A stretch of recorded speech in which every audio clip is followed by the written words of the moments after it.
ഈശോമിശിഹായിക്ക് സ്തുതിയായിരിക്കട്ടെ. വിശുദ്ധ ലൂക്കായുടെ സുവിശേഷം 1-ാം അധ്യായം 26 മുതലുള്ള തിരുവചന ഭാഗമാണ് നാം ഇന്ന് ധ്യാന വിഷയമാക്കുന്നത്. ആഗമനകാലത്തെ ആദ്യത്തെ 2 ഞായറാഴ്ചകളിൽ മംഗളവാർത്തകളുടെ കാലമാണ്. കഴിഞ്ഞ ഞായറാഴ്ച സ്നാപക യോഹന്നാൻ്റെ ജനനത്തെക്കുറിച്ച് സഖറിയായോട് വെളിപ്പെടുത്തുന്ന ഒരു ദൈവദൂതനെ നമ്മൾ കണ്ടു. ഇന്നിതാ പരിശുദ്ധ മറിയത്തിൻ്റെ അടുക്കലേക്ക് ഗബ്രിയേൽ ദൂതൻ അയക്കപ്പെട്ടു. ദൂതൻ മറിയത്തിൻ്റെ അടുക്കൽ വന്ന് പറഞ്ഞു, ദൈവ കൃപ ലഭിച്ചവളെ, നീ അനുഗ്രഹീതയാണ്. കർത്താവിൻ്റെ ജനനത്തെക്കുറിച്ചുള്ള സദ്വാർത്ത ദൂതൻ അവളെ അറിയിച്ചു. അമലോത്ഭവയായ മാതാവ് അനാദിയിലെ ദൈവപുത്രൻ്റെ അമ്മയാകാൻ തിരഞ്ഞെടുക്കപ്പെട്ടവളായിരുന്നു എന്നതാണല്ലോ നമ്മൾ മനസ്സിലാക്കിയിട്ടുള്ള വലിയ യാഥാർത്ഥ്യം. അതുകൊണ്ട് തന്നെ ആകസ്മികമായ ഒരു കണ്ടെത്തലായിരുന്നില്ല മറിയത്തിൻ്റെ. ദൈവദൂതൻ കൃത്യമായ പദ്ധതിയോടുകൂടിയാണ് ഗലീലയിലെ ഈ ഗ്രാമത്തിലെ മറിയത്തിൻ്റെ അടുക്കൽ എത്തുക. ദൂതൻ പറഞ്ഞ കാര്യങ്ങളൊന്നും 12-13 വയസ്സിൽ കൂടുതൽ പ്രായമില്ലാത്തൊരു കൊച്ചു പെൺകുട്ടി അവളെ മനസ്സിലാക്കിയിട്ടുണ്ടാവില്ല. വിവാഹ ജീവിതത്തെക്കുറിച്ചുള്ള സ്വപ്നങ്ങൾ മാത്രം നെയ്തുകൊണ്ട് ജീവിച്ച അവളോട് ദൂതൻ പറഞ്ഞു, നീ ഗർഭം ധരിച്ച് ഒരു പുത്രനെ പ്രസവിക്കും. കല്യാണമൊക്കെ ഏകദേശം യോസേപ്പുമായി ഉറപ്പിച്ചിരിക്കുന്ന ഒരു കാലത്ത് പുരുഷ സംസർഗം കൂടാതെ ഒരു സ്ത്രീ ഗർഭിണിയാവുക എന്നത് മനുഷ്യസാധ്യമല്ലാത്ത ഒരു സംഗതിയാണ് എന്ന് നമുക്കറിയാം. അതുകൊണ്ട് തന്നെ ദൂതൻ പറഞ്ഞ വാക്കുകളിലെ പൊരുള് ഉൾക്കൊള്ളാനാവാതെ മറിയം ചോദിക്കുന്നുണ്ട്, ഇതെങ്ങനെ സംഭവിക്കും? ഞാൻ പുരുഷനെ അറിയുന്നില്ലല്ലോ. ദൂതൻ വിശദാംശങ്ങൾ അവരോട് പറഞ്ഞു കൊടുക്കുന്നു. പരിശുദ്ധാത്മാവ് നിന്റെ മേൽ വരും, ജനിക്കാനിരിക്കുന്ന കുഞ്ഞ് ദൈവപുത്രൻ എന്ന് വിളിക്കപ്പെട്ടു. അത്യുന്നതൻ്റെ ശക്തിയോടുകൂടി ദൈവത്തിൻ്റെ പുത്രൻ പരിശുദ്ധ മറിയത്തിൽ ഭൂജാതനാകാൻ പോകുന്ന സദ്വാർത്ത മറിയം ഉൾക്കൊണ്ടു കഴിഞ്ഞപ്പോൾ മറുവാക്ക് പറയാതെ, എതിർപ്പ് കാണിക്കാതെ, പദം പറക്കി കരയാതെ മറിയം ദൈവസന്നിധിയിൽ ദൈവ തീരുമാനത്തിന് സ്വയം കീഴ്വഴങ്ങുകയാണ്. ഇതാ കർത്താവിൻ്റെ ദാസി, നിന്റെ വാക്ക് എന്നിൽ നിറവേറട്ടെ. ഇതാ എന്ന് പറഞ്ഞ വാക്കിൻ്റെ അർത്ഥം ഇപ്പോഴ്, ഇവിടെ, ഈ നിമിഷം എന്ന. അകലെയിരിക്കുന്നൊരു സാധനത്തെ ചൂണ്ടിക്കാണിച്ചിട്ട് ഇതാ എന്ന് നമുക്ക് പറയാനാകില്ല. ഇതാ എന്ന് പറയുന്നത് എൻ്റെ കൈവട്ടത്ത്, എൻ്റെ ചുറ്റുപാടിൽ എനിക്ക് കയ്യെത്തും ദൂരത്തുള്ളൊരു സംഗതിയെക്കുറിച്ച്. ഇതാ എന്ന് പറയുമ്പോൾ ഈ നിമിഷം, ഇപ്പോഴ് എന്ന അർത്ഥത്തിലാണ് നാം മനസ്സിലാക്കേണ്ടത്.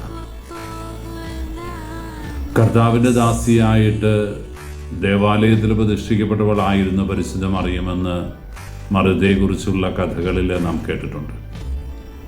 നന്നേ ചെറുപ്പത്തിലെ ദേവാലയത്തോട് ചേർന്നിരുന്നവൾ, കർത്താവിനെ സ്വന്തമാക്കാൻ ഹൃദയം കൊണ്ട് ആഗ്രഹിച്ചവൾ. അതുകൊണ്ട് തന്നെ പരിശുദ്ധ അമ്മ ദൈവദൂതനോട് പറഞ്ഞു, ഞാൻ കർത്താവിൻ്റെ ദാസിയാണ്. ദാസൻ, ദാസി എന്ന് പറഞ്ഞാൽ അത് വേലക്കാരനിൽ നിന്ന് വ്യത്യസ്തമാണ് എന്ന് നമുക്കറിയാം. വേലക്കാരൻ കൂലി ചോദിക്കാൻ അർഹതയുള്ളവരാണ്.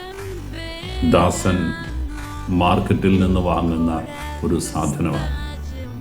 അടിമ കച്ചവടങ്ങൾ നിലനിന്നിരുന്ന ഒരു കാലഘട്ടത്തിൽ കടയിൽ പോയി യജമാനൻ കാശ് കൊടുത്ത് വാങ്ങുന്ന ഒരു വസ്തുവായിരുന്നു ദാസനും ദാസിയുമൊക്കെ. അടിമകൾക്ക് ആത്മാവ് പോലുമില്ല എന്ന് പ്ലേറ്റോയും അരിസ്റ്റോട്ടിലും ഒക്കെ പറഞ്ഞിരുന്നു എന്നാണ് ചരിത്രം നമ്മളെ പഠിപ്പിക്കുന്നത്. സ്വന്തമായി ഒന്നും ചോദിക്കാൻ അവകാശമില്ലാത്ത, കൂലി ചോദിക്കാൻ അവകാശമില്ലാത്ത, ഭക്ഷണമോ ആവശ്യത്തിന് വസ്ത്രമോ ലഭിച്ചില്ല എന്നതിൻ്റെ പേരിൽ പരാതി പറയാൻ അർഹതയില്ലാത്ത, അതാണ് ദാസനും ദാസിയുമൊക്കെ. കുശവൻ്റെ കയ്യിലെ കളിമണ്ണ് പോലെ ദൈവം നീ എന്താഗ്രഹിക്കുന്നു അത് എന്നോട് പെരുമാറിക്കൊള്ളുക. കുശവൻ്റെ കയ്യിലെ മണ്ണിന് എന്നെ പൂച്ചട്ടി ഉണ്ടാക്കണം, എന്നെ മൺകലമാക്കണം, എന്നെ മറ്റെന്തെങ്കിലും രൂപത്തിലാക്കണം, ഭാവത്തിലാക്കണം എന്നൊന്നും പറയാൻ മണ്ണിന് അവകാശമില്ല. അത് ആ കൂജി ഉണ്ടാക്കുന്നവൻ, കുശവൻ, അവൻ തീരുമാനിക്കും അതിനെന്ത് ഷേപ്പ് കൊടുക്കണമെന്ന്. എവിടെ വെക്കാനുള്ള കലമായി, കുടമായി, പാത്രമായി അത് മാറണമെന്ന് കുശവനാണ് തീരുമാനിക്കുന്നത്. ഇതൊരു വിട്ടുകൊടുക്കലാണ് പ്രിയപ്പെട്ടവരെ. നിനക്കിഷ്ടമുള്ളത് എന്നോട് പെരുമാറിക്കൊള്ളു, നീ ആഗ്രഹിക്കുന്നത് പോലെ എന്നോട് പെരുമാറിക്കൊള്ളു. എനിക്ക് പരാതിയില്ല, സങ്കടങ്ങളും ദുഃഖങ്ങളുമില്ല. കാരണം അനുഗ്രഹിക്കപ്പെട്ടവളാണ് ഞാൻ എന്ന് പറയുന്ന മറിയത്തിൻ്റെ നന്മയും പുണ്യവുമാണ് പ്രിയപ്പെട്ടവരെ ഈ ഒരു ദിവസം ദൈവം നമ്മിൽ നിന്ന് അഭികാമ്യമായി പ്രതീക്ഷിക്കുന്നത്. ദൈവദൂതൻ പരിശുദ്ധ മറിയത്തിന് ഈ മംഗളവാർത്ത പറഞ്ഞ് കടന്നു പോകുമ്പോൾ കഴിഞ്ഞ ഞായറാഴ്ചയിൽ നിന്ന് വ്യത്യസ്തമായ ഒരു കാര്യം നമ്മൾ കണ്ടു. അവിടെ എലിസബത്ത് തനിക്ക് കുഞ്ഞിന് ജന്മം നൽകുമെന്ന് സഖറിയ അറിഞ്ഞപ്പോൾ പുരോഹിതനായ സഖറിയ ഉയർത്തുന്നൊരു ചോദ്യമുണ്ട്. ഞാൻ പ്രായം കവിഞ്ഞവളാണ്, എൻ്റെ ഭാര്യ വന്ധ്യയാണ്, ഇതെങ്ങനെ സംഭവിക്കും? ഇവിടെ ദൈവദൂതൻ സംശയിച്ച സഖറിയായെ 10 മാസത്തേക്ക് വാതുറക്കാനാവാത്ത വണ്ണം ശിക്ഷിക്കുന്നുണ്ട് എന്ന് നമുക്കറിയാം. എന്നാൽ ഇവിടെ കന്യകയുടെ പരിശുദ്ധ മറിയത്തിൻ്റെ ഹൃദയത്തിൻ്റെ കുസൃതം നിറഞ്ഞ ചോദ്യം ദൈവദൂതനെ തെല്ലും പ്രകോപിപ്പിക്കുന്നില്ല. ആ ചോദ്യം ഉന്നയിച്ചതിൻ്റെ പേരിൽ മാതാവിനെതിരെ ഒരു ആക്ഷനും എടുക്കാൻ ഈ ദൈവദൂതൻ തയ്യാറാകുന്നില്ല.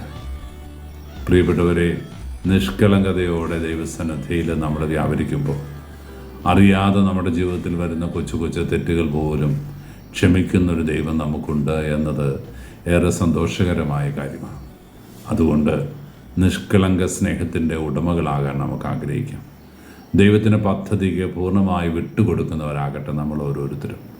ദൈവമേ, നീ പറ, നീ തീരുമാനിക്കുക, നിൻ്റെ തീരുമാനം, നിൻ്റെ അഭിഷ്ടം അതുമാത്രം നിറവേറട്ടെ എന്ന് ഹൃദയപരമാർത്ഥതയോടെ ഏറ്റുപറയാൻ നമുക്ക് സാധിക്കുമ്പോഴാണ് പ്രിയപ്പെട്ടവരെ നമ്മുടെ ജീവിതം ധന്യമായി മാറുക. പരിശുദ്ധ അമ്മയെ പോലെ ദൈവത്തിൻ്റെ തിരുഹിതം നിറവേറാൻ സ്വന്തം ശരീരവും ആത്മാവും മനസ്സുമെല്ലാം വിട്ടുകൊടുക്കുന്ന ഈ പരിശുദ്ധ മറിയത്തിൻ്റെ പുണ്യപൂർണ്ണത നമുക്കെല്ലാവർക്കും സ്വന്തമാക്കാൻ ആഗ്രഹിക്കാം. പ്രിയപ്പെട്ടവരെ, മറിയത്തിലൂടെ ദൈവത്തിലേക്ക്, ക്രിസ്തുവിലേക്ക് എന്ന യാത്ര ആത്മീയ മേഖലയിൽ നമുക്ക് കാലങ്ങളോളം പരിചയമുള്ള കാര്യമാണ്.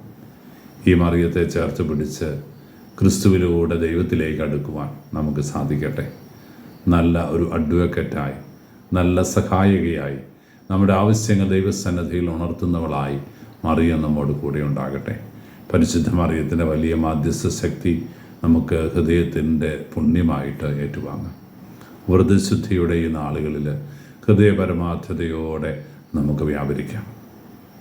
നോമ്പിൽ ആർജിക്കേണ്ടവ ആർജിക്കാനും വർജിക്കേണ്ടവ വർജിക്കാനുമുള്ള കാലഘട്ടമാണ് എന്ന് നമുക്കറിയാമല്ലോ. അത്തരത്തിൽ ദൈവത്തിന് പ്രീതികരമായ ജീവിതം നയിക്കാൻ നമുക്ക് ഏവർക്കും സാധിക്കട്ടെ എന്ന് ആഗ്രഹിക്കുകയും പ്രാർത്ഥിക്കുകയും ചെയ്യുന്നു. ദൈവകരങ്ങളിൽ നിങ്ങളെ പൂർണ്ണമായിട്ട് സമർപ്പിക്കുന്നു. ഈ ദിവസങ്ങൾ ഹൃദയപരമാർത്ഥതയോടെ നമുക്ക് വ്യാപരിക്കാം. ദൈവത്തിന് ഇഷ്ടമുള്ള കാര്യങ്ങൾ മാത്രം ചെയ്യാം. ദൈവത്തിന് ഇഷ്ടമില്ലാത്തതൊന്നും ചെയ്യാതിരിക്കാം. അതിനുള്ള കൃപയ്ക്ക് വേണ്ടി ഈശോ നമ്മളെല്ലാവരെയും സമൃദ്ധമായിട്ട് അനുഗ്രഹിക്കട്ടെ. ദൈവത്തിൻ്റെ ഉണ്ണീശോയുടെ വലിയ സംരക്ഷണവും കവചവും നമുക്ക് ബലമായിട്ട് തീരട്ടെ. കർത്താവ് ശംസിഹായുടെ കൃപയും പിതാവായ ദൈവത്തിൻ്റെ സ്നേഹം പരിശുദ്ധാരൂപിയുടെ സഹവാസവും നാം എല്ലാവരും കൂടി ഉണ്ടായിരിക്കട്ടെ, ഇപ്പോഴും എപ്പോഴും എന്നേക്കും. ആമേൻ.